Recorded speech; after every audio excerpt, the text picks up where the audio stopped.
Hello, Teagan. I was looking at your 2.03 program. It's a good program. One little thing you kind of missed. Let's take a look at it.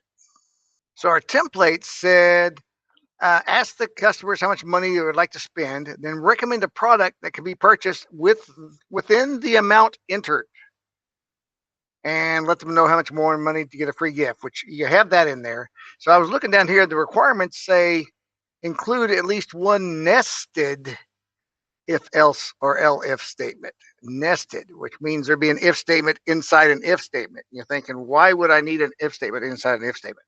Well, for what they want us to do, recommend a product to be purchased within the amount entered. So basically, if they entered $10, you should have a different recommendation than if they enter $150, right? Because $10 would be a very different category of what they could purchase. Let's look at your program real quick. I was running it already. When I run the program, if I say I want to spend $10, it says your budget's 10, you'll get a free game. If you spend 190 more, that's super. And it says we recommend purchasing the newly released Puppy Smackdown 4 Lethal Paws. Well, if I say I'm going to spend $195, it still recommends the same thing, the Puppy Smackdown 4 Lethal Paws. That's where the nested if statement comes in.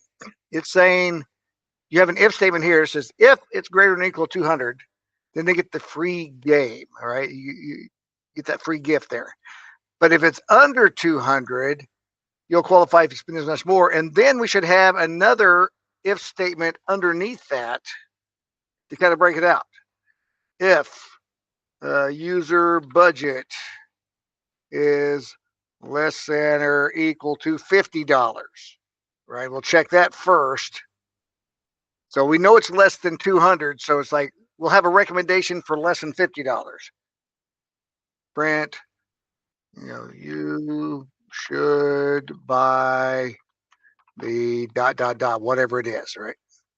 And then we'd have another one in here, else if user budget is less than or equal to, let's say, $120, right? And we could have a different recommendation for that. Now, we don't have to do greater than, because if we do it with elif statements, if it's less than $50, it'll print this, and then it'll skip all the rest of this, and it'll go down to this print statement. So this is saying, oh, no, that wouldn't, yeah, if it's less than 50, but if it's not less than 50, but it's less than 120, then it'll do whatever is underneath this one, and then I can do another else after that where it's over 120. This would be a print, whatever I recommend there, and then this would be just an else. So that way, if it's under 50, it'll print this.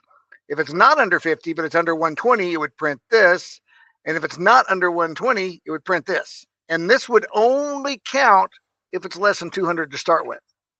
It's a nested if statement. So that's the only thing I really saw on this. Otherwise, it's a solid program. It's real good. I really like it in there.